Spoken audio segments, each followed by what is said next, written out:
بسم اللہ الرحمن الرحیم۔ السلام علیکم ورحمۃ اللہ وبرکاتہ۔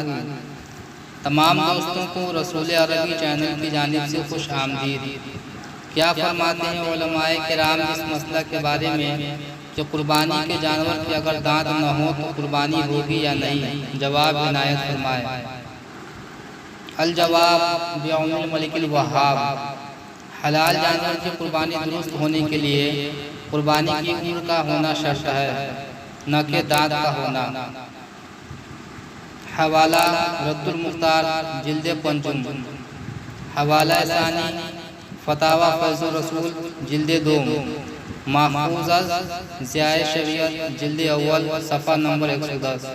اور دوسرا سوال یہ ہے کہ قربانی کے جانوروں کی عمریں کتنی ہونی چاہیے؟ تو سماعت فرمائیں کہ اونٹ 5 سال کا ہو اور چھٹے سال میں جا رہا ہو، گائے 2 سال کی ہو اور تیسرے سال میں قدم رکھتی ہو، بکری 1 سال کی ہو اور دوسرے سال میں قدم رکھتی ہو۔ اس سے کم عمر ہو تو قربانی جائز نہیں، زیادہ ہو تو جائز بلکہ افضل ہے۔ ہاں، دمبا یا بھیڑ کا بچہ جو 6 ماہ کا ہو، یعنی جو 6 مہینے کا ہو اور اتنا موٹا ہو کہ دور سے دیکھنے میں سال بھر کا معلوم ہوتا ہو تو اس کی قربانی جائز ہے۔ محفوظ از فضائل و مسائل قربانی صفحہ نمبر 106۔